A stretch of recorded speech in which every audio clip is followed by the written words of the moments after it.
अनुराग ठाकर जिंदाबाद जिंदाबाद जिंदाबाद भारतीय जनता पार्टी जिंदाबाद भारतीय जनता पार्टी जिंदाबाद भारतीय जनता पार्टी जिंदाबाद।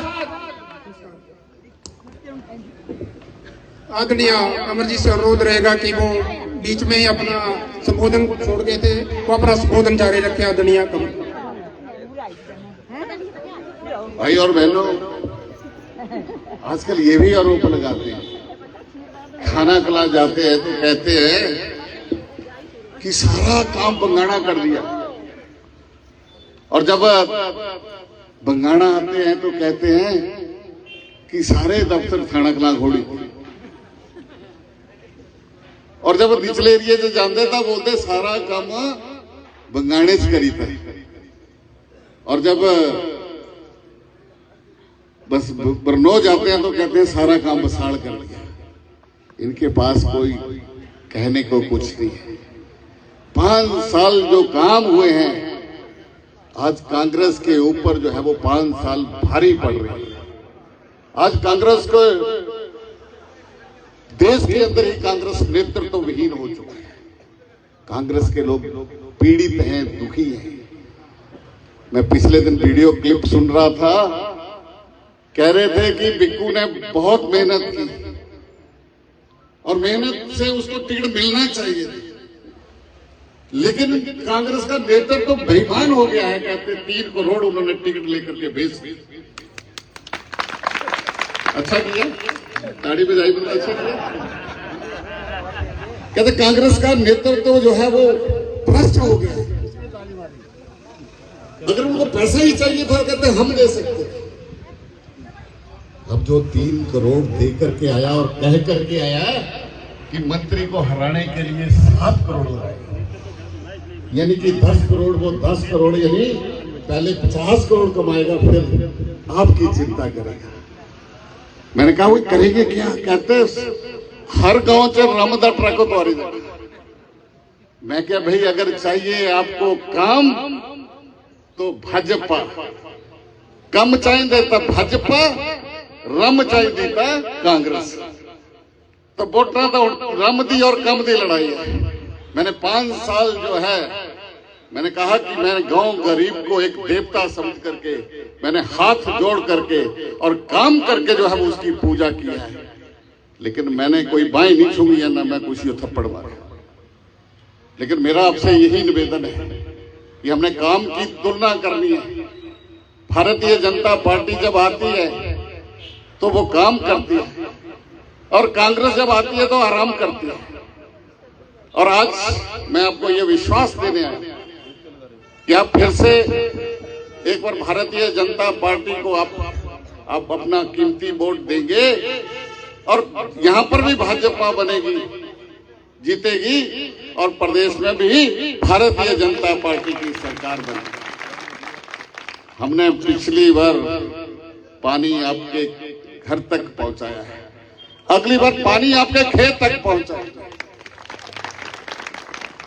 हमने पिछली बार कुछ मॉडल्स खड़े किए हैं। अगर आप सबूर आते हैं तो वहां पर बड़ा चेक डैम लगाया है, उस पानी को हमने खेतों तक पहुंचाया है। और जहां वो पानी पहुंचा है वहां पर एक शिवा प्रोजेक्ट के माध्यम से हमने बगीचे लगा करके दिए, और जो बगीचे लगाए हैं वो माल्टा के हैं, अमरूद के हैं और अनार के हैं। बहुत अच्छा सक्सेसफुल वो हमारा ट्रायल रहा है, और मैंने उसको देखते हमने 75 करोड़ के और स्कीमें जो है वो संकलित कराई हैं। अगली बार आएंगे तो कुटलैंड को बागवानी की तरफ और कृषि की तरफ और पशुपालन की तरफ लेकर के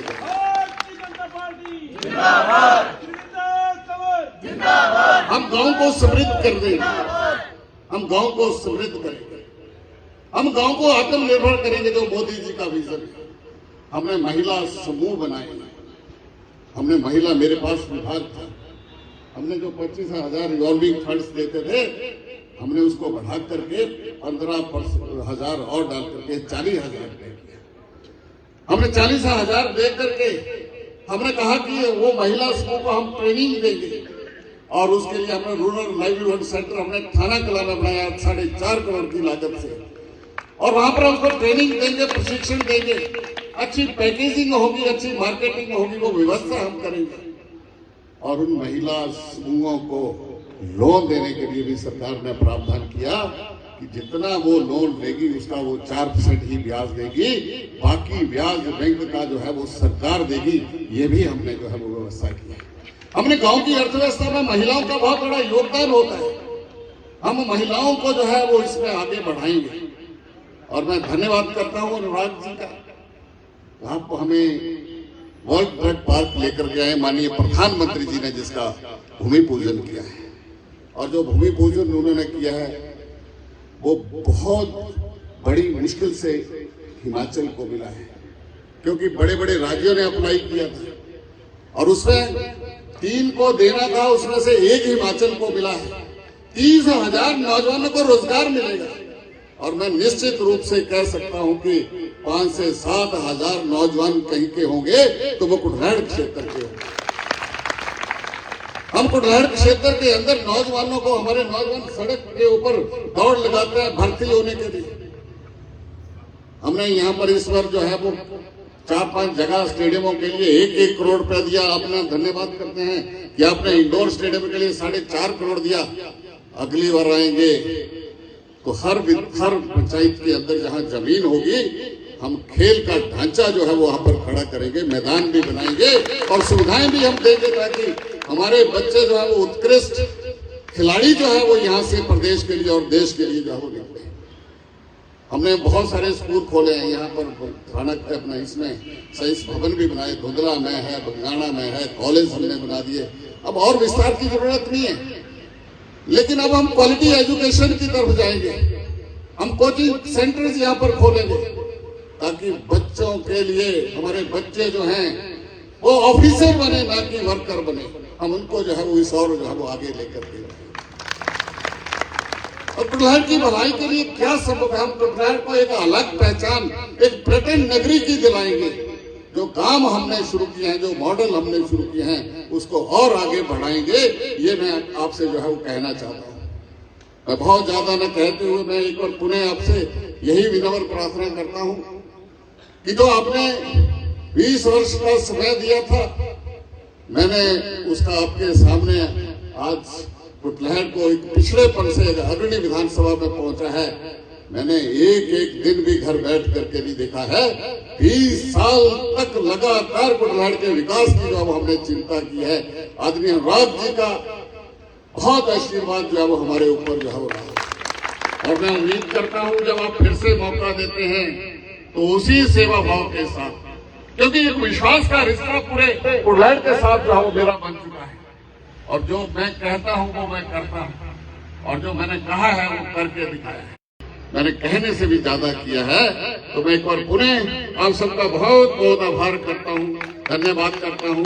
और आदरणीय अनुराग जी का आपने व्यस्त समय में से आपने समय निकाला है, आपकी ओर से मैं इनका धन्यवाद भी करता हूं और धुंधला में इनका अभिनंदन भी करता हूं। धन्यवाद। भारत माता की बीजेपी जिंदाबाद, बीजेपी जिंदाबाद, राज ठाकुर जिंदाबाद, राज ठाकुर जिंदाबाद।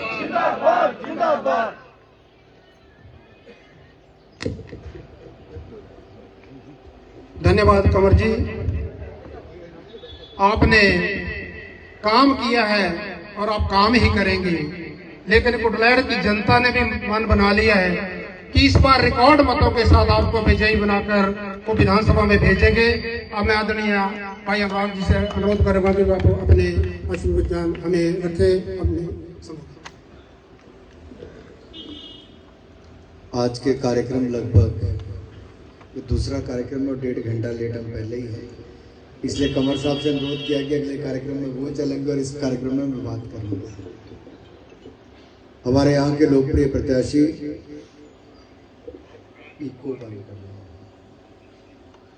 हमारे यहाँ के लोकप्रिय प्रत्याशी और प्रदेश सरकार में माननीय कैबिनेट मंत्री आदरणीय वीरेंद्र कंवर जी, सम्मानित मंच, क्योंकि 20-22 नाम है इसलिए सभी का नाम पहले भी कंवर साहब ने लिया है। आदर के योग्य मेरे मातृशक्ति भाई और बहनों और मीडिया से आए हुए मेरे प्रिय मित्रों, सुबह का इस समय और इस सभा में आप इतनी बड़ी संख्या में आए, मैं आप सबका बहुत बहुत आभार इसके लिए प्रकट करता हूं। कंवर जी जब पिछला चुनाव लड़ रहे थे, मुझे आज भी अच्छी तरह याद है, आज से 5 साल पहले मैंने आपसे कहा था, कंवर साहब का चौका ला दो, बाकी पार्टी अपने आप ध्यान रखेगी, बड़े पद पर बिठाएगी। आपने अपनी तरफ से जीत में कोई कमी नहीं छोड़ी, बड़ी जीत दिलाई। पार्टी ने भी एक विभाग का नहीं, 4 विभागों का कैबिनेट मंत्री बनाने का काम वीरेंद्र कंवर जी किया। कई बार होता है व्यक्ति विधायक बन जाता है, पांव जमीन पर नहीं टिकते, थोड़ा दिमाग भी खराब हो जाता है, बोलबानी भी खराब हो जाती है। लेकिन आपने एक चीज देखी होगी, आपने 4थी बार विधायक भी बनाया, मंत्री भी बने, लेकिन कंवर साहब के व्यवहार में कोई बदलाव नहीं आया। पूरे प्रदेश भर में कहा जाता है सरल सौम्य स्वभाव का कोई व्यक्ति है तो वीरेंद्र कंवर उसकी एक पहचान बनकर गया। इससे क्षेत्र का नाम बड़ा होता है, उस क्षेत्र के लोगों को लोग कहते हैं अच्छा कुटलैहड़ का विधायक है।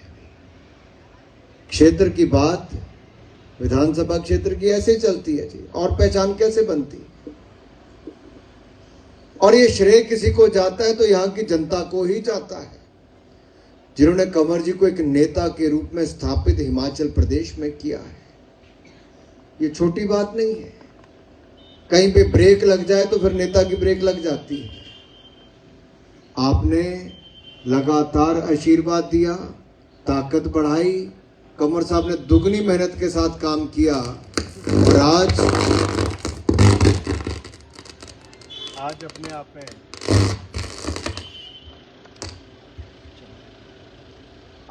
आप में एक बड़ा नाम कंवर साहब के रूप में उभरा है।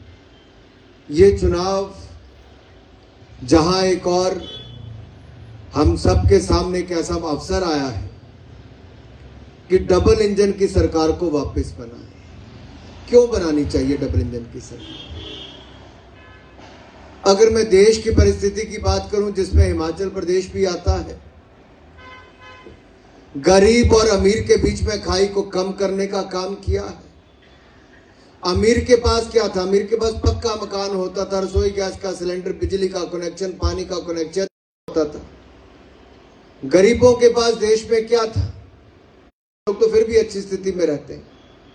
जहां पे कांग्रेस के सोनिया गांधी, राहुल गांधी रहते हैं, जिस इलाके से चुने जाते हैं, वहां तो हजारों झुग्गी झोंपड़ियां लाइन में बनी होती थी, अमेठी रायबरेली में, और वहां लोग खुले में शौच करने लाइन लगा के बैठे होते थे, रेल की पटरियों के किनारे, सड़कों के किनारे।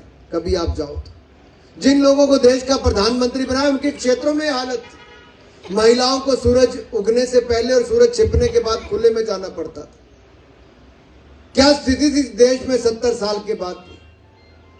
लेकिन नरेंद्र मोदी जी की सरकार आई, 12 करोड़ शौचालय बना के हर घर को शौचालय देने का काम भी कर दिया, 3 करोड़ पक्के मकान बनाकर दे दिए, हर घर को बिजली का कनेक्शन और 4 LED के बल्ब भी दे दिए।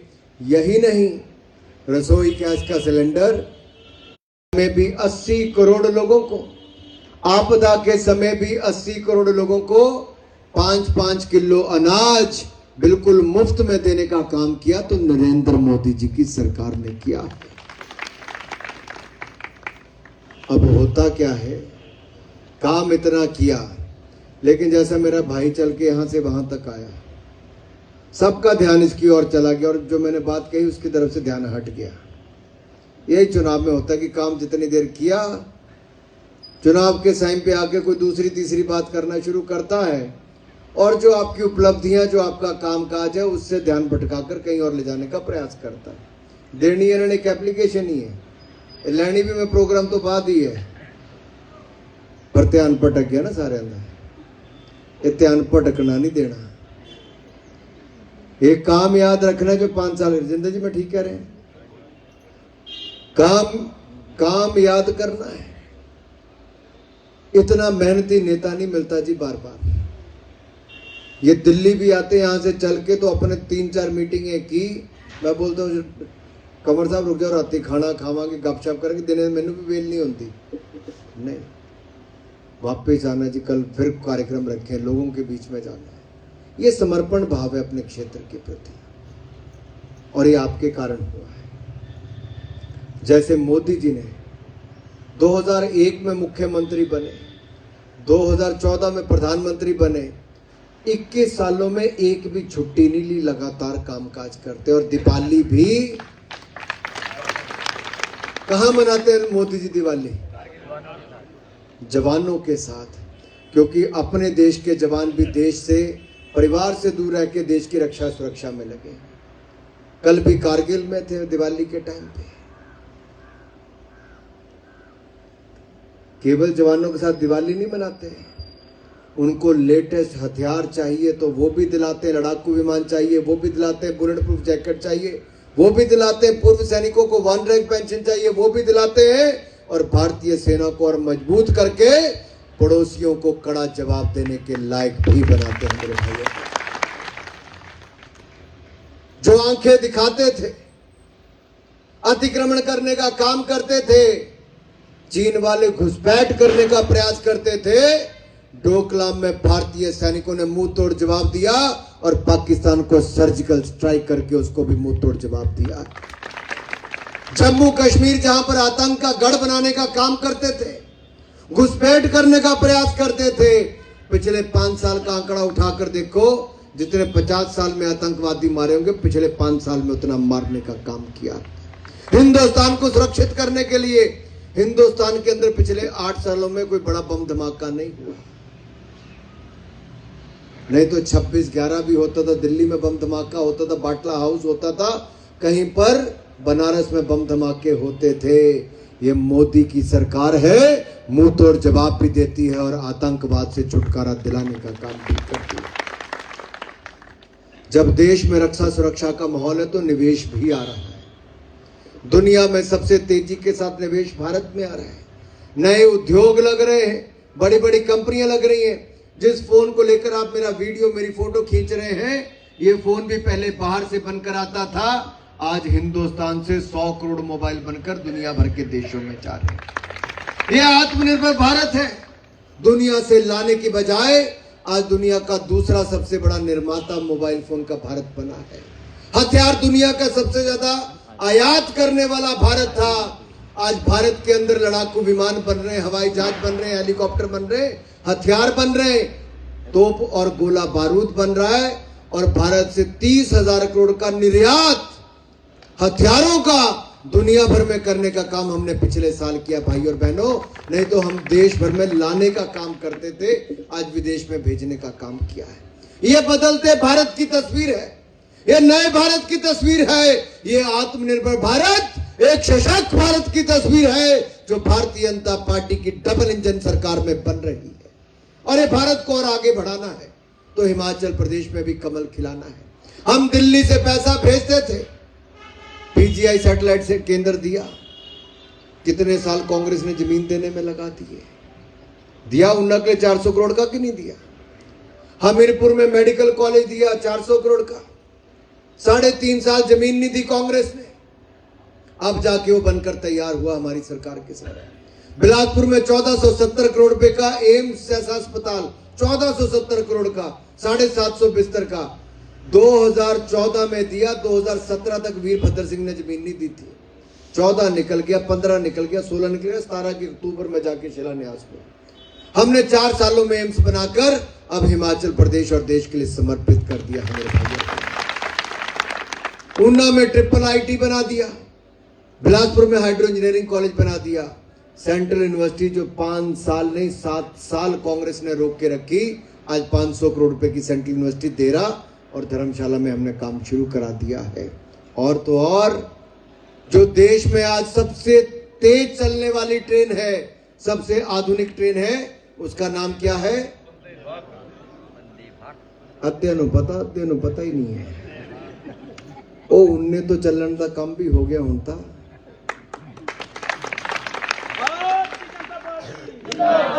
देश की सबसे आधुनिक और सबसे तेज चलने वाली ट्रेन का नाम है वंदे भारत एक्सप्रेस। पहली चली थी बनारस से, दूसरी अहमदाबाद से मुंबई, लेकिन चौथी ऊना से दिल्ली चलाने का काम किया है मेरे भाई और बहनों। नहीं तो 40-40 साल में कोई एक ट्रेन नहीं हिमाचल प्रदेश को मिलती थी। आपने मुझे एमपी बनाया, मैंने 9 ट्रेनें नई शुरू की। ऊना से लेकर दौलतपुर चौक तक भी ट्रेन पहुंचा दी। रेलवे लाइन का पूरा इलेक्ट्रिफिकेशन करा दिया, वंदे भारत जैसी ट्रेन ले आए और भानुपुरी से बिलासपुर की रेलवे लाइन का काम भी पूरी तेजी के साथ चल रहा है मेरे भाई और बहनों। हर तरफ काम चलाया है, सड़क के बाद दूसरी सड़क बनाने का काम किया है, कहीं पर कमी नहीं छोड़ी। और वहीं पर प्रदेश में वीरेंद्र कंवर जी ने अपने योजनाओं को लाने का काम किया। पानी तो हमारे पास कब का है, रंजीत सागर डैम का, ये जो हमारा भाखड़ा डैम का, गोविंद सागर का, ये कब का पानी है। लेकिन यहाँ पर पर्यटन का स्थल बनाने का काम किसने किया? वीरेंद्र कंवर जी ने किया है मेरे भाइयों। आज यहाँ पे पर्यटक आएंगे, फिल्मों की शूटिंग होगी, लोग आकर रहेंगे, आय की व्यवस्थाएं बनेंगी। पैराग्लाइडिंग का हम काम शुरू करा रहे हैं, होटल बनाने का काम शुरू करें। आत्मनिर्भर कुटलैड़ की बात जो कंवर साहब करते हैं, उसका मतलब ये है कि रोजगार स्वरोजगार के अवसर यहीं पे खड़े हो। मान लो ऊना में बल ट्रक पार्क आता है 20,000 करोड़ की, जो हमने मंजूरी करा दी। 1500 करोड़ रुपया सरकार ने लगाना है, 15,000 करोड़ रुपया प्राइवेट निवेश आएगा, जिससे 20 से 30,000 रोजगार के अवसर उत्पन्न होंगे। तो हमारा बच्चा सुबह जाके नौकरी करके रात को घर भी आ सकता है। ये होता है आत्मनिर्भर।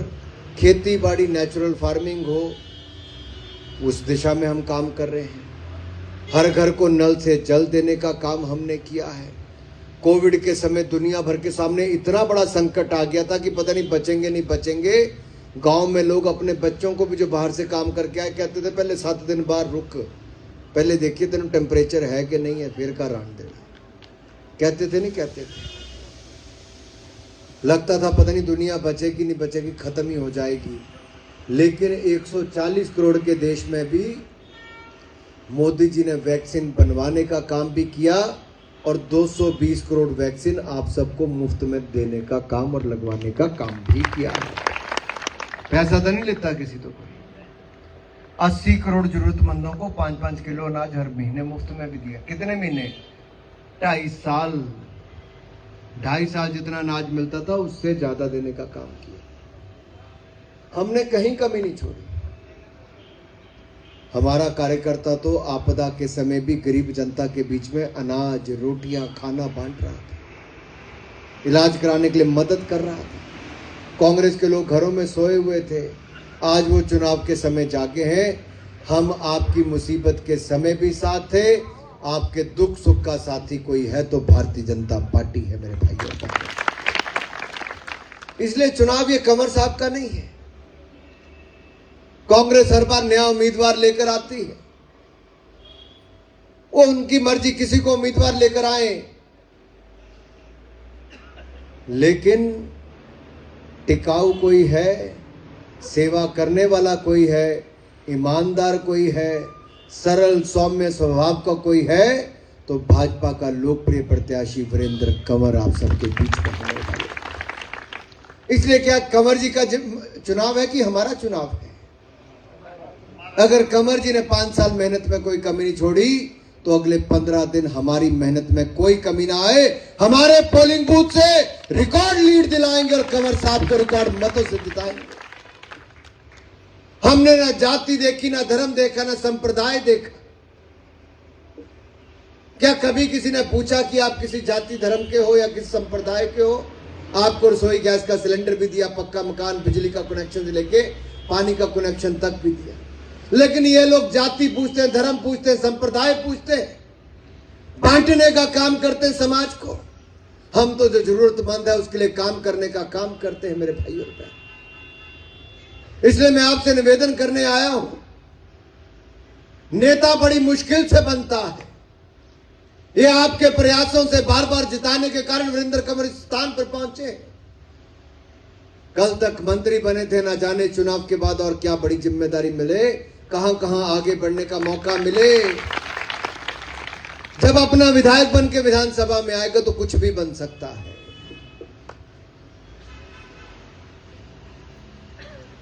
मन हमें पक्का करना है। ये जो भ्रम फैलाने वाले लोग हैं, ये आएंगे, कुछ बांटेंगे, कुछ पिलाएंगे, कुछ खिलाएंगे, लेकिन ये इसी समय नजर आएंगे, फिर 5 साल फिर नजर नहीं आते। आया कोई मुड़ के वापस? कोई नहीं आया। बच्चों को बचा के रखना, मैं फिर कह रहा हूं। आज तो मुफ्त की पिलाएंगे, बाद में आपके घर को लूट के लेके जाएंगे। कईयों के घर बर्बाद हो गए ऐसे कई विधानसभा क्षेत्रों में। क्या क्या लत नहीं लगवा दी उनको। इसलिए मेरा आपसे निवेदन है कि जो हमारे संकट के समय, हमारे सुख दुख में साथी वीरेंद्र कंवर जी, उनके साथ हम खड़े होंगे। मित्रों, स्वास्थ्य की सुविधाओं में भी कोई कमी नहीं छोड़ी, शिक्षा में भी, सड़क में भी, पानी में भी, बिजली में भी। विकास की तो अगर आप चर्चा करेंगे तो 50 साल एक तरफ, वीरेंद्र कंवर जी के 5 साल एक तरफ। मैं ठीक कह रहा हूं, नहीं कह रहा? जब विकास में कोई कमी नहीं है तो वोट दिलाने के हमारे प्रयास में भी कोई कमी ना हो। और जिन्होंने मन बनाया है कि आप बाकियों को भी बताएंगे, अपने इस इलाके में भी, गांव में भी बताएंगे, रिश्तेदार को भी बताएंगे और वीरेंद्र कंवर जी को रिकॉर्ड मतों से जिताएंगे, तो मेरे साथ नारा लगाई, बोली भारत माता की जय। जिन्हें आता जा चक्के तो आता ही वोट करना, और जिसने परिवार, दोस्तों का, बाकी सबका डलवाना, जरा दोनों मुट्ठियां ऊपर करके साथ में, भारत माता की, भारत माता की, भारत माता की, वंदे वंदे वंदे, भारतीय जनता पार्टी, भारतीय जनता पार्टी, श्री वीरेंद्र कंवर, श्री वीरेंद्र कंवर, श्री नरेंद्र। भाई और बहनों, आपका ये विश्वास ही मुझे दिलाता है कि आपने मन भी पक्का कर लिया और 12 नवंबर को कमल का बटन दबाएंगे, फिर वीरेंद्र कंवर जी को जिताएंगे। आप सबका बहुत बहुत धन्यवाद। जय भारत, जय।